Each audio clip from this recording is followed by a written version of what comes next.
Bueno, muy bien. En primer lugar, agradezco a Adriana, a Aldo, la invitación para hacer esta presentación. Y un poco Aldo nos puso todo el marco de dónde estamos parados. Y es sumamente importante el planteamiento de lo que es este aislamiento y la segunda parte, la segunda parte de mi presentación va a ir dirigido hacia qué herramientas deberíamos plantearnos y cómo deberíamos aprender de todo esto. Cuando vemos la situación epidemiológica por COVID y vemos, yo tomé lo de anoche de la ciudad de Buenos Aires, lo que tiene que ver con la pandemia genera mayor contagiosidad en la gente joven, pero mayor letalidad en la gente mayor. Esto fue lo que llevó a un impacto muy grande sobre Europa, un impacto muy grande en Canadá, y de alguna manera es lo que determinó el hecho de estar hablando de aislamiento, de distanciamiento, y como vamos a ver, esto que impactó sobre todas las personas y mucho más sobre las personas mayores. Hacia principio de todo esto, nosotros nos planteábamos, y de hecho yo saco una publicación, esta publicación en Neurology, 17 de abril, discutiendo que el árbol no nos tape el bosque. ¿Por qué? Porque la pandemia es importantísima, la contagiosidad del virus es terrible, todo lo que queremos, pero existen muchas cosas más que tenemos que ocuparnos, que teníamos que ocuparnos y que debemos conocer y ocuparnos para adelante. No podemos pensar solo en un eje, tenemos que tener una apertura mental para ver dónde estamos parados y hacia dónde vamos. Y en esa publicación yo tomé una modificación de un gráfico que me parece súper inteligente y que nos muestra que cuando estamos hablando de las enfermedades relacionadas al COVID, hay una ola de morbimortalidad que tiene que ver con el COVID propiamente dicho. Pero en paralelo con eso hay una ola de morbimortalidad de enfermedades no COVID, que son las enfermedades que teníamos, que tenemos y que vamos a seguir teniendo durante toda nuestra vida y que de alguna manera tenemos que tener en cuenta que porque existe el COVID no dejan de existir esas enfermedades. Pero esto además se agrega en el hecho de que existen las personas mayores, existen enfermedades degenerativas, existe el envejecimiento y que el confinamiento social, el aislamiento social actúa sobre todo esto, generando un deterioro, generando un impacto muy grande que tenemos que tener en cuenta.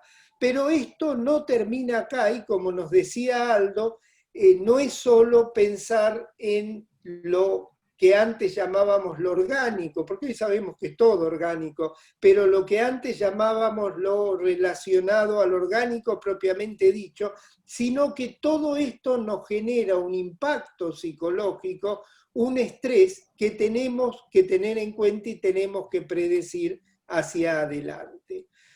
Las personas mayores de 60 años con el aislamiento social, y recuerdo un poco lo que dijo Aldo y lo que dijo el doctor Gilardi también, llevamos 185 días de recomendaciones y recomendaciones de suspender las visitas familiares, las actividades, la asistencia médica y la rehabilitación.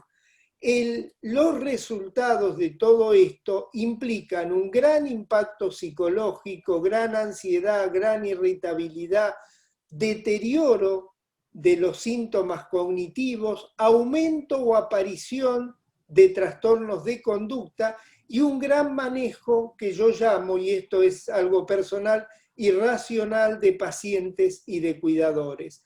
Solo a manera de ejemplo, este es otro trabajo que publicamos, se hicieron una encuesta por internet, 4.408 respuestas, el 17 de abril, o sea, solo o menos de un mes de haber comenzado el confinamiento, y teníamos 41% de ansiedad fóbica, 31% ansiedad, 27% depresión, 27 estrés generalizado, 25 obsesión, compulsión, miedo a viajar, miedo a lugares con gente en más de la mitad de los encuestados, 61% de insomnio y 58% dificultades de concentración. Todo esto implica, como yo decía antes, que uno no tiene solo que ver el árbol, tiene que entender todo el bosque. Y desde Neurociencia Buenos Aires, prácticamente desde el primer día nos planteamos esto.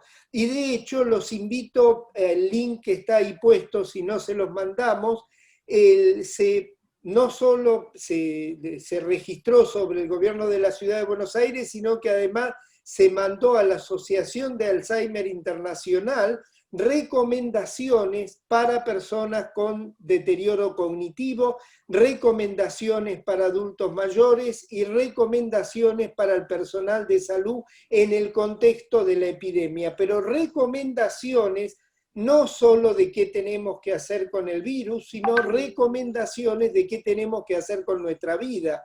Todo esto, ¿cómo impacta la epidemia? La epidemia nos impacta en el hogar, el aislamiento, menos actividad, no salir, no hacer compras, se desorganizan los horarios, se pierden las rutinas, se cambian los ciclos, las comidas.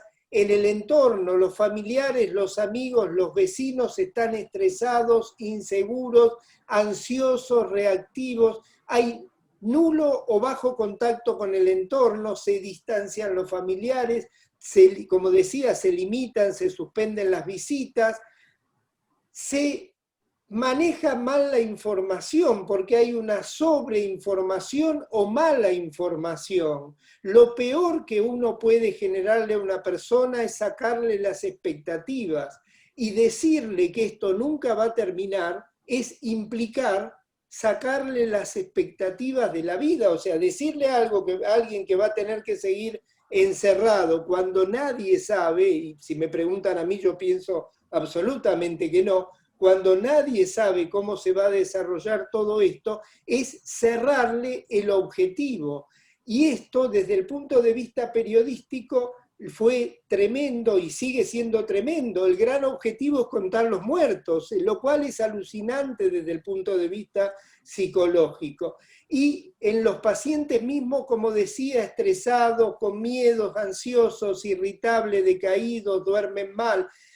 Por supuesto que necesitan, y necesitan desde el principio, y necesitamos toda una amplitud de mirada psicológica.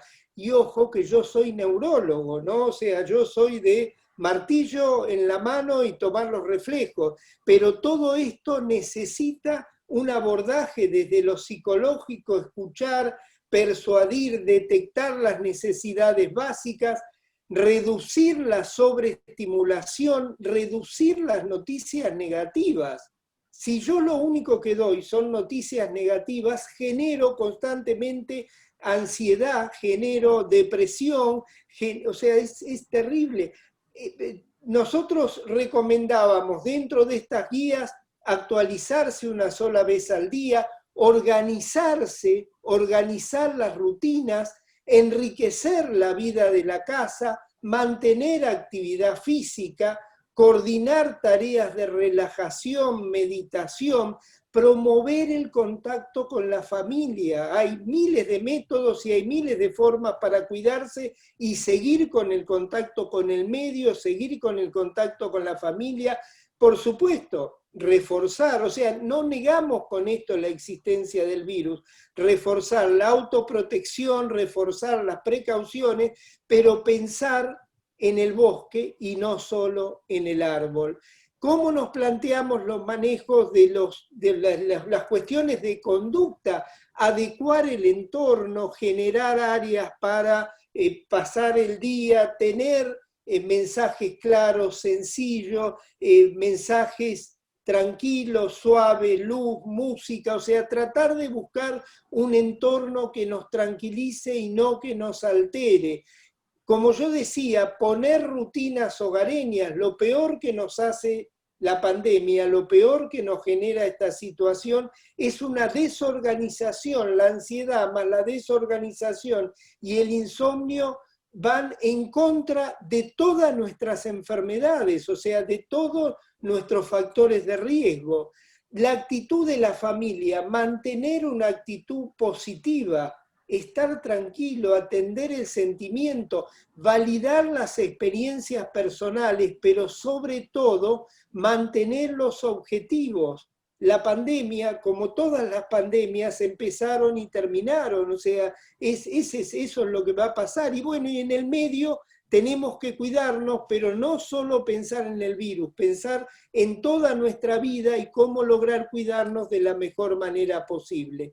Por supuesto que las medidas de autocuidado, discutir las razones, dar ayudas prácticas, dividir las tareas, utilizar recordatorios, fomentar el sentido del cambio, del logro, tratar todas las molestias y tratar todas las enfermedades, manejar todos los controles de los individuos, o sea, 6 meses de no controlar la presión, la diabetes, el colesterol, es al revés de todo lo que intentamos durante los últimos 20 años. Durante los últimos 20 años vinimos diciendo que para lograr un envejecimiento saludable hay que estar tranquilo, hay que hacer ejercicio físico, actividad cognitiva e inserción social.